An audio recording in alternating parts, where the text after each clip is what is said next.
kebetulan kali ini KSPI sebagai tuan rumah dan di agenda yang akan datang tentu KSPI siap menjadi tuan rumah. Karena kita tahu dua konfederasi inilah yang secara terus-menerus melakukan perjuangan terhadap kepentingan pekerja buruh di Indonesia.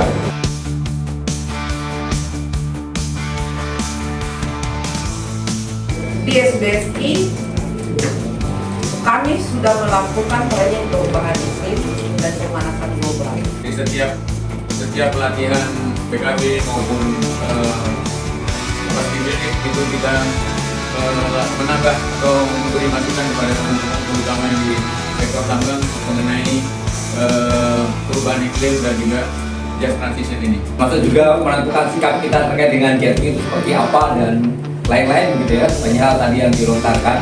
Silakan teman-teman sekalian, mungkin ada yang mau disampaikan atau ada yang mau memberi masukan.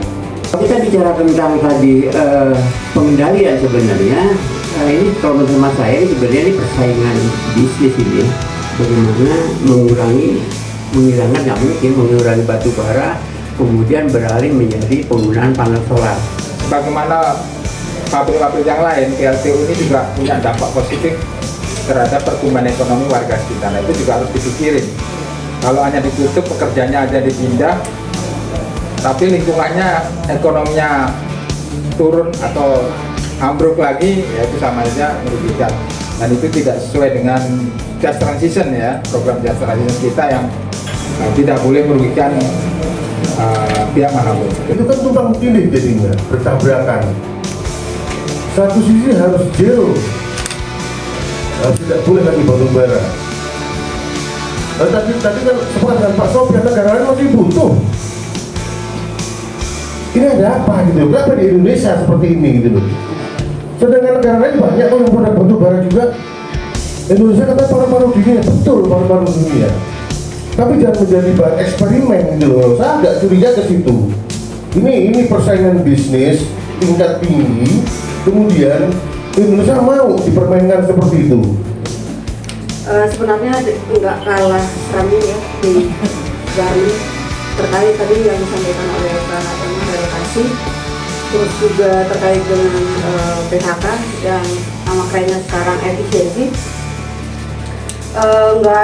Kalau di Jakarta sekarang semakin tergerus ya karena perpindahan atau relokasi ke daerah-daerah yang upahnya murah.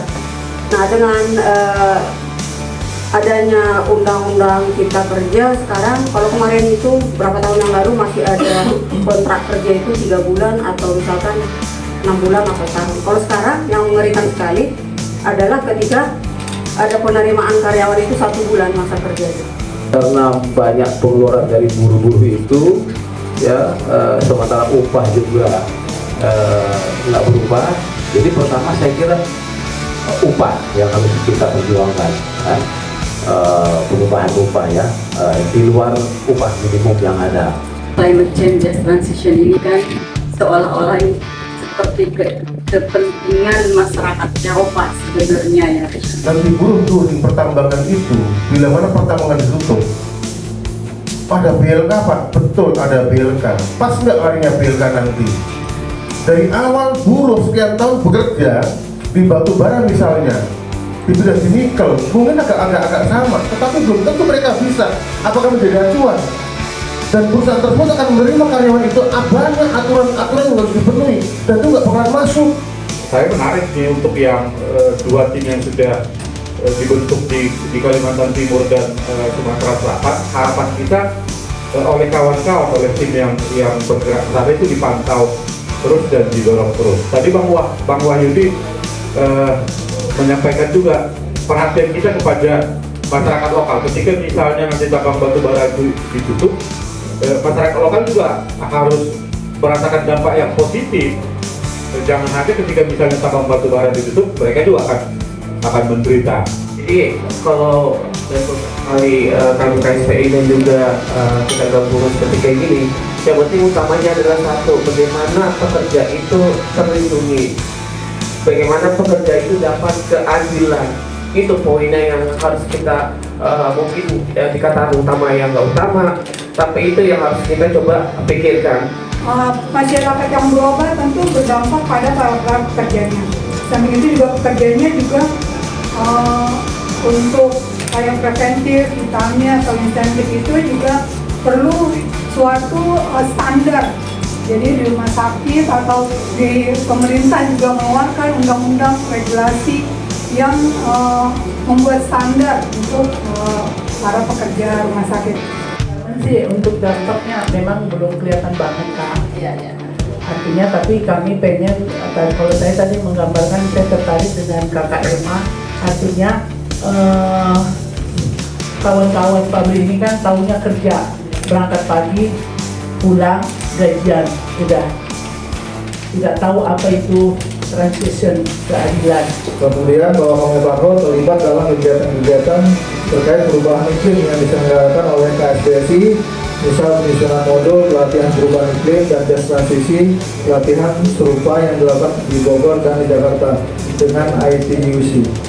Tantangan dalam sosialisasi perubahan iklim dan transisi yang berkeadilan adalah isu perubahan iklim dan transisi yang berkeadilan merupakan isu baru bagi pekerja atau anggota. Mereka kurang tertarik karena mereka tidak bekerja di sektor pertambangan ya. Nah, kedua, buruh lebih tertarik berbicara mengenai kenaikan upah dan hak-hak normatif lainnya.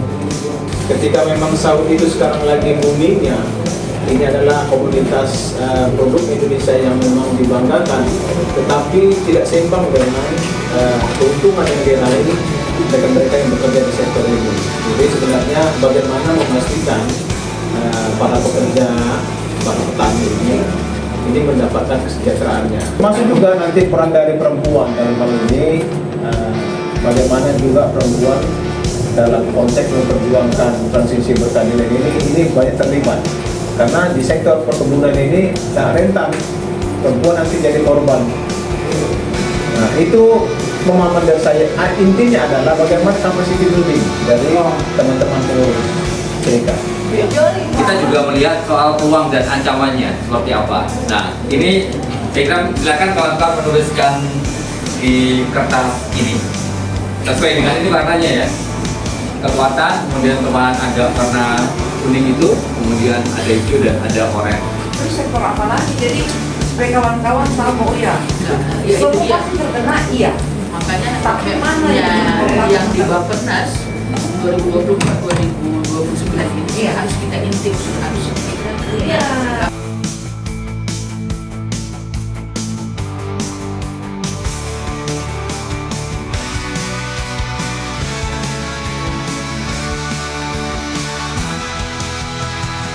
Karena kampanye global dengan kampanye nasional pemerintah ada sulit.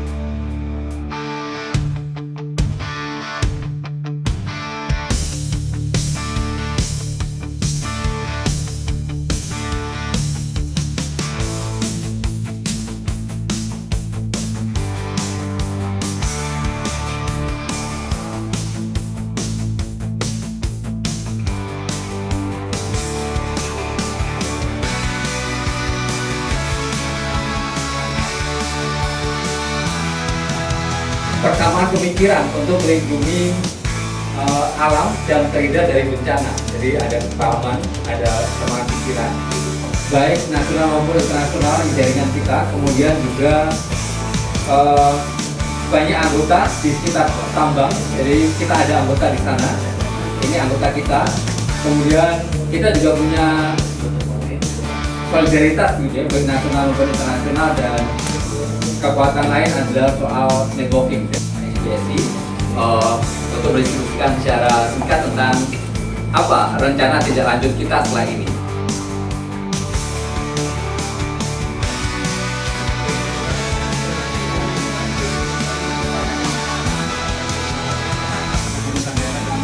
Perizinan dan kewenangan pusat dan daerah.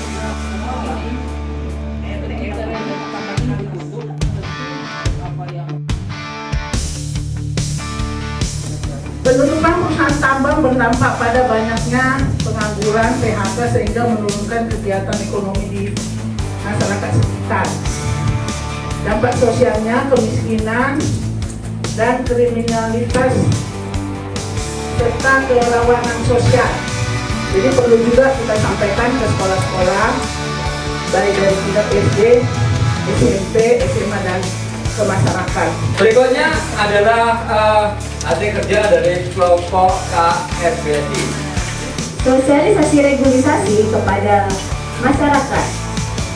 Dan yang keempat adalah melibatkan stakeholder dalam membuat kebijakan dan regulasi. Untuk aspek yang kedua, yaitu dampak sosialisasi ekonomi. Yang pertama, kehilangan pekerjaan. Yang kedua, meningkatnya kriminalitas. Dan yang ketiga, bertambahnya kemiskinan. Yang keempat, meningkatkan angka perceraian.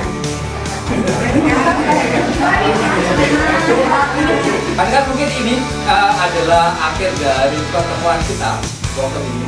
Tapi kan intinya sebenarnya bukan pertemuan kita yang di sini. Intinya adalah apa-apa yang akan kita lakukan pada hari-hari yang akan datang. Teman-teman, sambil di sesi yang paling akhir sambil penutupan, karena kita udah melewati semua rangkaian, barangkali akan lebih elok sebagai bagian dari penutup ini. Kita minta perwakilan masing-masing dari KSPI dan KSBSI. Mungkin kita akan mengirimkan satu orang perwakilan untuk menyampaikan macam pesan-pesan atau harapan gitu ya. Kita bisa bertemu dan berdiskusi, kemudian menghasilkan sesuatu yang mudah-mudahan baik untuk kita semua. Di antara dua konfederasi besar yang ada di Indonesia ya, yang kebetulan dua-duanya adalah anggota IPRS ini. Isu ini memang menjadi isu internasional, terutama menjadi perhatian dari ITUC ya. Di ITUC itu ada satu director yang khusus menangani climate change dan just transition ini. Kemudian ini juga menjadi kesempatan bersama buat kita untuk saling belajar, saling sharing.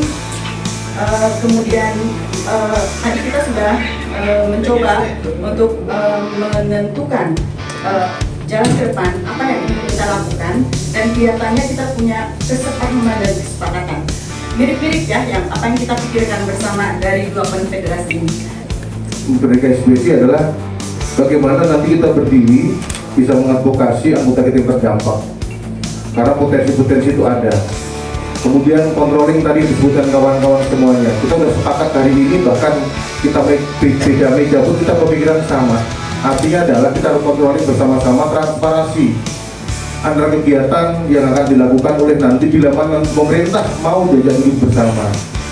Karena banyak aturan-aturan yang tidak berlaku untuk kita, untuk pekerja buruh itu, walaupun sudah ada undang-undang yang sah menurut mereka. Tetapi kenyataannya untuk bicara mengenai climate change, panas bumi dan lain-lain, kemudian dampak transisi yang berkeadilan itu belum berpihak pada buruh. Kita akhiri forum ini dengan bacaan Assalamualaikum warahmatullahi wabarakatuh.